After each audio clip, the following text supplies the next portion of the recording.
ច្បាស់ការហើយមកដឹងពីអាការៈតារាកំ ប្លែងដ៏មានប្រជាប្រិយភាពលោកពូកុយក្រោយធ្លាក់ខ្លួនកើតជំងឺកាចមួយនេះខណៈលោកអគ្គនាយកវ័យក្មេងឮហើយអាណត្តិហួសថ្លែងក៏សម្រេចចិត្តធ្វើរឿងមួយនេះជូនលោកពូកុយ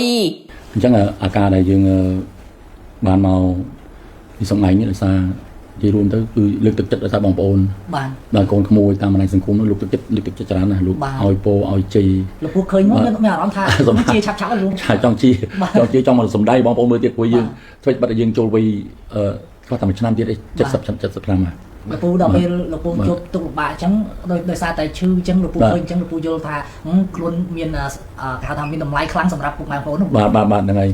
លោកនៅតែគ្រប់គ្រងខ្ញុំចង់ឲ្យខ្ញុំទៅសម្ដែងបងប្អូនមើលធ្វើឲ្យគេសប្បាយអញ្ចឹងណាបាទសិល្បៈមានប៉ុណ្ណឹងនឹងការគ្រប់គ្រងបើធ្វើ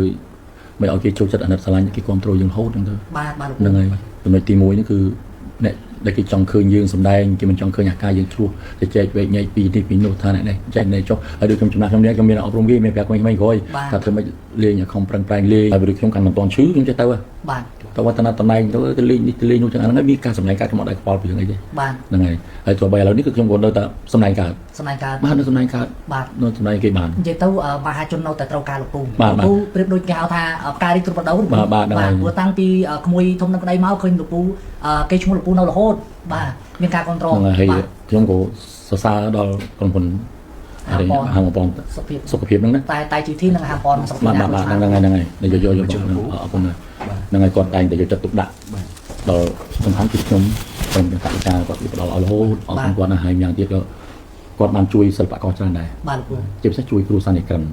ដែលលំបាកនិក្រិនឥឡូវសម័យគាត់ចេះជួយខ្លួនឯងហើយគាត់អាចរឹងមាំហីគាត់រឹងមាំគឺជួយខ្លួនឯងហើយតែថាជួយខ្លួនឯងគេហុចតម្រុយឲ្យថាកន្លែងហ្នឹងអត់មានត្រីបាទ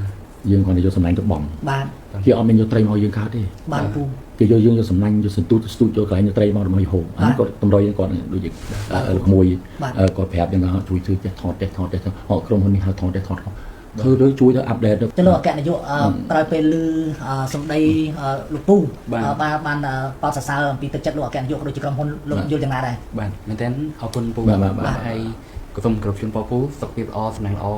ហើយបន្តបាទនៅក្នុងបេសកកម្មព្រោះបងប្អូនគាត់សួរសុខទុក្ខលោកពូច្រើនមែនតើហើយខ្ញុំបាន5ផ្សាយផងដែរហើយមែនតើឃើញបងប្អូនគាត់បារម្ភពីសុខទុក្ខលោកពូបាទជឿអញ្ចឹងពេលនេះក៏សូមបងប្អូនតាមបណ្ដាខេត្តមួយចំនួនបងប្អូនដែលមានបញ្ហាសពបែបយ៉ាងសុខភាពសូមតំណាក់តំណងក្រុមហ៊ុនមិនខំម្ដងទេហើយក៏សូមជម្រាបផងដែរថាធ្វើអីកុំឲ្យវាហួសពេលបាទឲ្យមានពេលដែលយើងទៅព្យាបាលបងប្អូនតាមនោះទៅបាទត្រួតពិនិត្យសុខភាពខ្លួនឯងផងហើយខ្ញុំនេះខ្ញុំប្រាប់តាមផងខ្ញុំពិនិត្យខ្ញុំអត់មកពិនិត្យរឿងពោះវៀនហ្នឹងហ្មងវាធម្មតាវាកាត់យូរហើយមិនមែនទៅកាត់មួយខែពីរខែទេបានកាត់រាប់ឆ្នាំហើយបាទហើយយើងអត់ដែរបានសងមើលអញ្ចឹងណាខ្វះចន្លោះបាទចន្លោះទៅមួយហើយតាមហ្នឹងអត់មានឈឺអត់ថ្លើមល្អបេះដូងល្អឈាមសឈាមក្រហមខ្លាញ់អីល្អសួតអីល្អទាំងអស់គឺខ្ញុំក្រោយខ្ញុំវាកាត់ទៅហេតុបើ10ថ្ងៃខ្ញុំអាចដើរបានដោយសារខ្ញុំវាអត់មានប៉ះពាល់ទៅអាផ្នែកខាងទៀតវាប៉ះពាល់ទៅពោះវៀនមួយហ្នឹងកាត់អាសាច់មនុស្សនឹងចេញទៅវាអស់ហើយក៏ប៉ុន្តែ